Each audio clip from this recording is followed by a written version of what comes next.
I feel like though that very first like mid 90s, upper 90 day, you're out there, you're like, oh, it's like 100 degrees. Yeah, yeah, and So- it does feel like that. And once you Yeah. get into that range, does it really matter whether it's 100 or not?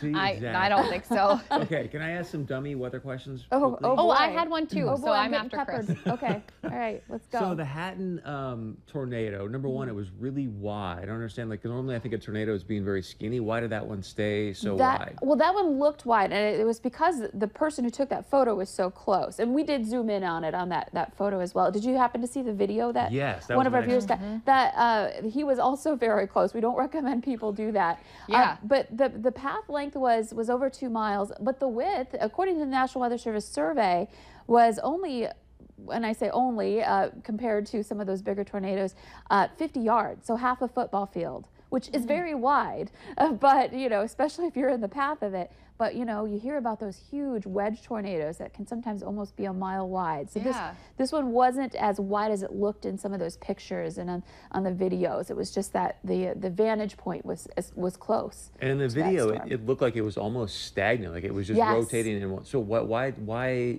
like what goes on in the weather that makes it just kind of sit in one place? Teach and us weather. Yeah, I'm like, I want to know. Let me push up my glasses and get out my chart.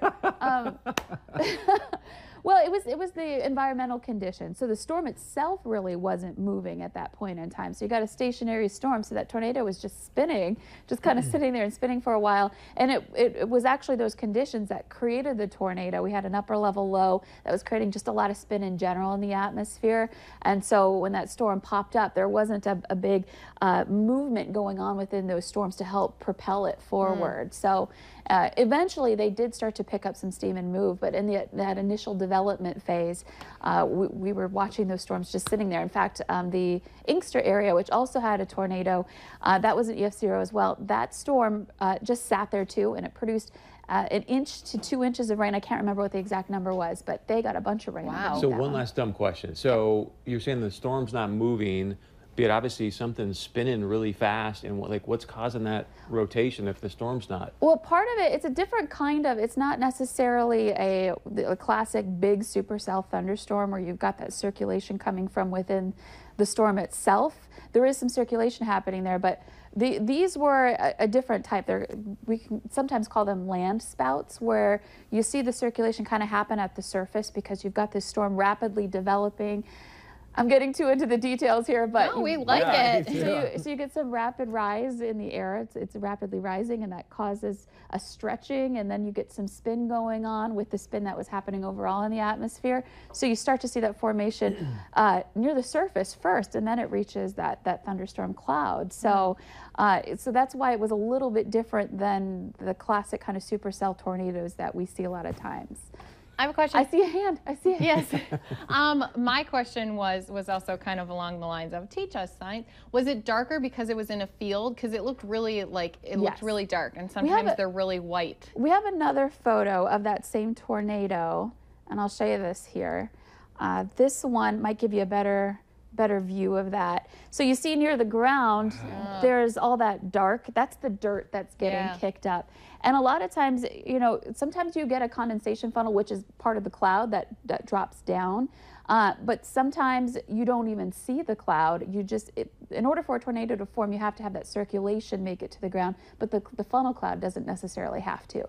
So the circulation was there, and that was kicking up the dirt, and you could see it getting brought up into that tube of circulation in the tornado itself. So so you didn't really see the funnel. If you looked up farther in some of the other photos we got, you would see a smaller looking funnel, but this was all because of the dirt that was getting picked up. And we do have pictures up on valleynewslive.com, so people can go through and look at them. But as she said, I don't know who these people are that are getting close to these storms, because if I start to see the funnel clouds and things, I'm out. I'm You're like, driving the see ya. other way. I'm not a trained professional, and I'm scared of them too. Did you see Well- the video too, by the way? Sorry. Yes, Louise. yeah, Sure. the guy was right. It was like Yes. half a block away from him. I'm like, I mean, dude. I would say, you know, these storms formed rapidly, and it was almost before we saw the circulation on the radar, we were already getting funnels and tornadoes on the ground. So a lot of these people, I imagine they were probably just out and about, you know, going Yeah. about their day, and then bam, they see a tornado in That's the what field. scares and- me. Yeah.